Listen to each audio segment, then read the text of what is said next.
Good morning everyone. तो आज का जो हमारा टॉपिक है वो देखना है फर्स्ट राउंड टेबल कॉन्फ्रेंस। ठीक है, अब फर्स्ट राउंड टेबल कॉन्फ्रेंस से रिलेटेड कुछ चीजें हैं।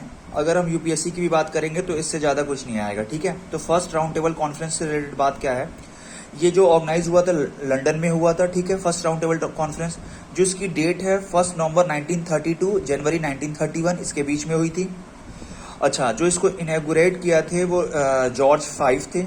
ठीक है, और ब्रिटिश प्राइम मिनिस्टर इसको चेयर किए थे। ठीक है, इसमें टोटल डेलीगेट्स आए थे वो 90 डेलीगेट्स आए थे। ठीक है, 90 डेलीगेट्स में 16 डेलीगेट्स जो थे वो ब्रिटिश पार्लियामेंट से थे, 16 डेलीगेट्स इंडियन प्रिंसली स्टेट से थे और 58 डेलीगेट्स थे इंडियन पॉलिटिकल पार्टीज से। ठीक है, इतने जो ग्रुप थे उन्होंने पार्टिसिपेट किया था। Muslim League, Hindu Mahasabha, Indian Liberal Party, Sikh, the untouchability और इंडियन नेशनल कांग्रेस ने इसको रिजेक्ट कर दिया था। ठीक है, नॉट ज्वाइंट।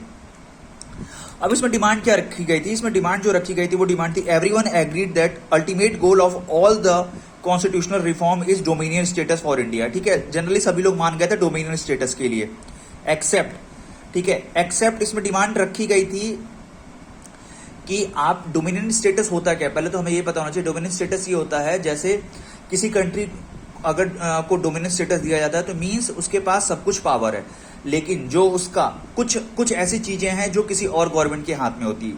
तो इंडिया में डोमिनियन स्टेटस ब्रिटिश ने दिया था।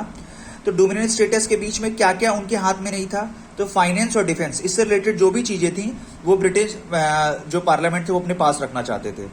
एक्सेप्ट फाइनेंस और defence all other department will be yours. ठीक है, इन्होंने कह दिया था कि अगर डोमिनियन स्टेटस होगा तो सब कुछ आपके हाथ में होगा, आप अपने मिनिस्टर बनाइए अपना, ठीक है, कोई भी मंत्री बनाइए, लेकिन फाइनेंस मिनिस्ट्री और डिफेंस मिनिस्ट्री हमारे हाथ में होगी। ठीक है, ये तो एक उनकी चालाकी थी। फाइनेंस और डिफेंस, डिफेंस अगर आर्मी, नेवी और एयरफोर्स उनके हाथ में है तो कभी भी अटैक कर सकते हैं वो। ठीक है, तो सब कुछ वो तो ओवरऑल इनका बेनिफिट ही है। Third one is everyone in the conference liked his idea including princely state and the Muslim league. सभी लोग मान गए थे ये जो उन्होंने रखा था डोमिनियन स्टेटस का। ठीक है, लेकिन इसमें क्या था, अंबेडकर जी कह रहे थे कि उन्हें सेपरेट इलेक्टोरेट चाहिए, separate electorate for the untouchables, demand by the B R. Ambedkar but rejected by British. British ने उसको रिजेक्ट कर दिया था कि सेपरेट इलेक्टोरेट नहीं हम दे सकते। उसका रीजन ये था क्योंकि गांधी जी इसके सपोर्ट में नहीं थे और गांधी जी की बात बहुत इन्फ्लुएंस होती थी ब्रिटिश में, तो ब्रिटेन इसको क्या कर दिया था, रिजेक्ट कर दिया था। तो इसी तरह से क्या हुआ, फर्स्ट राउंड टेबल कॉन्फ्रेंस जो हुआ था कंप्लीटली फेल्ड हो गया था। अब हम देखेंगे सेकेंड राउंड टेबल कॉन्फ्रेंस के बारे में। ठीक है,